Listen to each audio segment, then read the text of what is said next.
நம்மள நிறைய பேர் சூரியன் உதிக்கிறத பார்த்துருக்க மாட்டோம். ஆனால் ஒரு வாட்டியாச்சும் சூரியன் மறைகிறத பார்த்துருப்போம். இந்த சூரியன் அஸ்தமனம் ஆகும்போது வானம் அவ்வளவு அழகாக இருக்கும். ஆனால் உண்மையிலேயே மற்ற கிரகங்களில் சூரியன் மறைகிறது நம்ம பூமியை விட ரொம்பவும் அழகாக இருக்கும். நம்மளோட சூரிய குடும்பத்தில் ஒரு சூரியன் மட்டும் இல்லாமல் இன்னொரு சூரியனை நம்மளால் பார்க்க முடிஞ்சா என்ன ஆகும்? இந்த 2 நட்சத்திரங்களோட வெப்பமும் நம்மளோட பூமியை எந்த அளவுக்கு தாக்கும்? நம்மளால் இரவு நேரத்தை அனுபவிக்க முடியுமா? இந்த 2 நட்சத்திர அமைப்பு நம்மளோட வாழ்க்கையை எவ்வளவு பாதிக்கும்? திஸ் இஸ் விண்வெளி நோக்கி 2 சூரியன் இருந்தால்.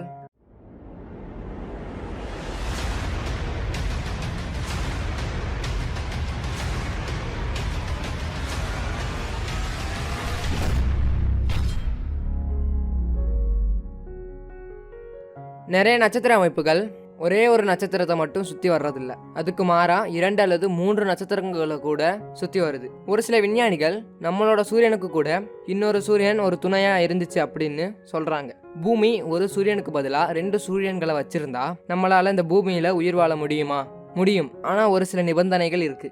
பைனரி நட்சத்திர அமைப்புல பூமியோட தலைவிதி பல காரணிகளை பொறுத்து இருக்கு.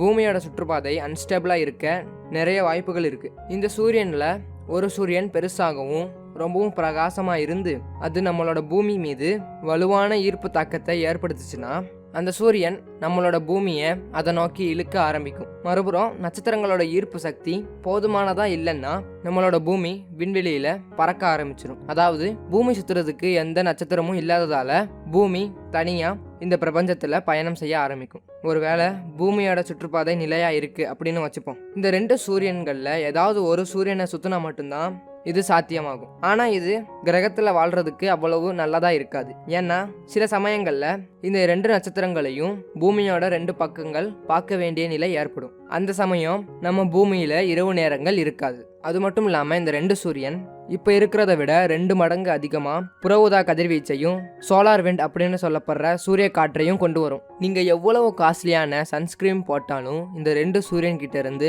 நம்மளால தப்பிக்கவே முடியாது. இப்படி இல்லாம நம்மளோட பூமி இந்த 2 நட்சத்திரங்களையும் சுத்தணும். அதே சமயம் நம்ம பூமியோட சுற்றோட்ட பாதை நிலையா இருக்கணும். அப்படின்னா இந்த 2 சூரியனும் பக்கத்துல இருந்தா மட்டுமே இது சாத்தியமாகும். அது மட்டும் இல்லாம பூமியோட சுற்றுப்பாதை இன்னும் கொஞ்சம் தொலைவுல இருக்கணும். எவ்வளவு தூரம்னா பெரும்பாலும் நம்ம இப்ப வாழக்கூடிய ஹேபிடபிள் ஜோன்ல இருந்து கொஞ்சம் தூரத்துல இருக்கணும். சூரியனோட வெப்பம் நம்மளோட நீரை திரவ நிலையில வச்சிருக்க போதுமான தூரத்துல இருக்கணும். இந்த 2 நட்சத்திரங்களோட மொத்த ஈர்ப்பு விசை ரொம்பவும் வலுவா இருக்கிறதால நம்மளோட பூமி இந்த 2 சூரியன்களையும் சுத்தி வர 365 நாட்கள் எடுக்கிறதுக்கு பதிலாக 280 நாட்கள் மட்டுமே எடுத்துக்கும். பூமியில ஒரு வருடம் அப்படிங்கிறது 85 நாட்கள் குறைஞ்சிரும். இந்த நட்சத்திரங்களுக்கு இடையேயான தூரம் 15 மில்லியன் கிலோமீட்டருக்கு குறைவா இருந்துச்சுன்னா அது நம்மளோட சோலார் சிஸ்டத்துல இருக்கிற அனைத்து கிரகங்களோட சுற்றுப்பாதையும் நிலையா இருக்க வச்சுக்கும். இந்த சூழல்ல இந்த 2 நட்சத்திரங்களும் 10 நாட்களுக்கு ஒரு முறை ஒன்றை ஒன்று சுத்தி வரும். ஒவ்வொரு 5 நாட்களுக்கும் ஒரு நட்சத்திரம் இன்னொரு நட்சத்திரத்துக்கு முன்னாடி கடந்து போகும். அது ஒரு சூரிய கிரகணம் போல இருக்கும்.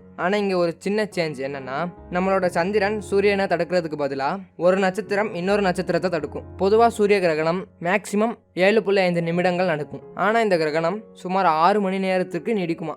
இந்த நிலைகள்ல பூமி 2 நட்சத்திரங்களை வச்சிருந்தா அது நல்லா இருக்கும் அப்படின்னு தானே நினைக்கிறீங்க? அதுக்கு முதல்ல நம்மளோட பூமி பைனரி அமைப்புல உருவாகி இருக்கா அப்படிங்கிறது தான் ஒரு கேள்வி. இந்த பிரபஞ்சத்துல எங்கேயாவது 2 சூரியன்களை சுற்றி வரும் பூமியை போன்ற ஒரு சிறிய அதாவது பாறைக்கோள் இருக்கலாம். அதை நாம தான் இன்னும் கண்டுபிடிக்கல. எதிர்காலத்துல நாம இப்படி ஒரு அமைப்புல இருக்கிற கிரகத்தை கண்டுபிடிக்கலாம். அங்க போய் மனிதர்கள் வாழக்கூட ஆரம்பிக்கலாம். யாருக்கு தெரியும்? திஸ் இஸ் விண்வெளி நோக்கி. அடுத்த வீடியோவில் சந்திப்போம்.